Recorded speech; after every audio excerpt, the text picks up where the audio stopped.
اشرقت نفسی بنور من فؤادی۔ قرآن پاک نے بتایا قرآن سے کس کو فائدہ ہوتا ہے، انما تنذر من اتبع الذکر، انما بے شک تنذر، آپ آگاہ کر سکتے ہیں اس قرآن کے ذریعے سے من، اس شخص کو اتبع الذکر جو نصیحت کے پیچھے چلتا ہے، وخشی الرحمن، اور اس کو آگاہ کریں گے جو رحمان سے ڈرتا ہے۔ دو باتیں ہیں، قرآن سے فائدہ اس کو ہوتا ہے اتبع الذکر، جو اپنی سوچ کو، اپنی بات کو، اپنی فہم کو سرنڈر کر دے، جو قرآن کہے گا وہ مانوں گا، سوچ کے اوپر نہیں بھائی، جو قرآن کا حکم ہوگا وہ میں مانوں گا، پہلی بات تو یہ ہے۔ اور جو کہے کہ نہیں، جو مجھے اچھا لگے گا وہ مانوں گا، اور جو اچھا نہیں لگے گا میں نہیں مانوں گا، اس کو قرآن سے بھی ہدایت نصیب ہے۔ اور آج بھاری تعداد مسلمانوں کی بھی اسی طرح کی ہے، تو آپ کہیں پھر وہ مسلمان کیسے ہیں؟ لسٹ کے ہیں، راشن کارڈ کے ہیں، ورنہ جو کہے کہ کچھ قرآن کو میں مانتا ہوں کچھ کو نہیں مانتا ہوں تو وہ مسلمان رہے گا؟ اللہ اکبر۔ قرآن سمجھ میں کس کو آئے گا؟ دو شرطیں ہیں بس۔ پہلی بات، جو یہ مانے کہ مجھے نصیحت کے پیچھے چلنا ہے، نصیحت کیا ہے؟ قرآن، اس قرآن کے پیچھے چلنا ہے۔ اور دوسرے، خشی الرحمن بالغیب، اللہ کو دیکھ نہیں رہا ہے لیکن ہر وقت میں اس طرح ڈرے کہ جس طرح گویا اللہ کو براہ راست وہ خود دیکھ رہا ہے۔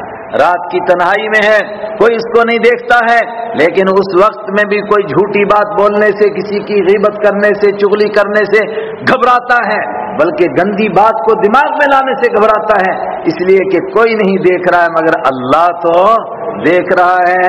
فبشرہ بمغفرہ، جو اس طرح کے لوگ ہیں، قرآن کے پیچھے چلنے کا ارادہ رکھتے ہیں اور اللہ سے ڈرتے ہیں، فبشرہ بمغفرہ، اے پیارے نبی صلی اللہ علیہ وسلم ان کو خوشخبری دیجئے بمغفرۃ، بخشش کی، واجر کریم، اور عزت والے اجر کی خوشخبری دیجئے۔ ان کو دو چیزیں ملیں گی، جو خطائیں اور لغزشیں ہو گئیں وہ سب معاف، اور دوسرا کیا ملے گا؟ عزت والی روزی، عزت والا اجر ملے گا۔ اور عزت والا سب سے بڑا اجر کیا ہوگا؟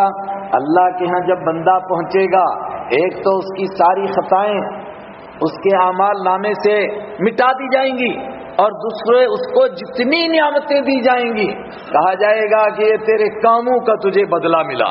حالانکہ کسی کے کام کا کوئی بدلہ ہو سکتا ہے؟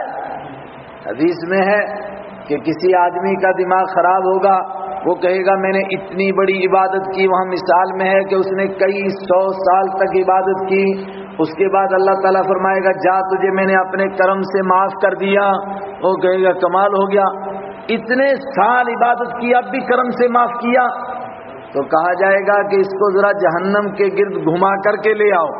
جب اس کو پیاس لگے گی تو وہ کہے گا پانی پانی، تو فرشتے کہیں گے پانی تو یہاں ملتا نہیں، وہ تو جنت میں ملتا ہے، تو وہ کہے گا بھئی کسی طرح تو دے دو۔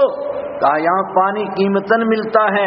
کہا کتنی قیمت میں ملے گا؟ کہا اتنے 1000 سال کی عبادت کے بدلے میں۔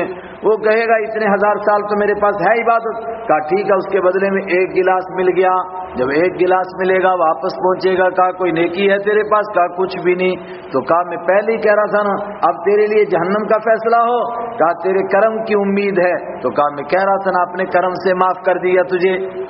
تو اللہ اپنے کرم سے جنت عطا کرے گا، لیکن بار بار قرآن پاک کہہ رہا ہے ھذا ما توعدون، یہ ہے وہ چیز جس کا تم سے وعدہ کیا جاتا تھا، یہ ہے تمہارے کاموں کا بدلہ، تمہارے کام اللہ کے ہاں قبول ہو گئے، تمہارے کام اللہ نے قبول کر لیے۔ یہ ان کی روزی کو عزت والی روزی بنایا جا رہا ہے، ان کے لیے اجر کریم ہے، عزت والا اجر ہے۔ إلى ما رددت يا رب العباد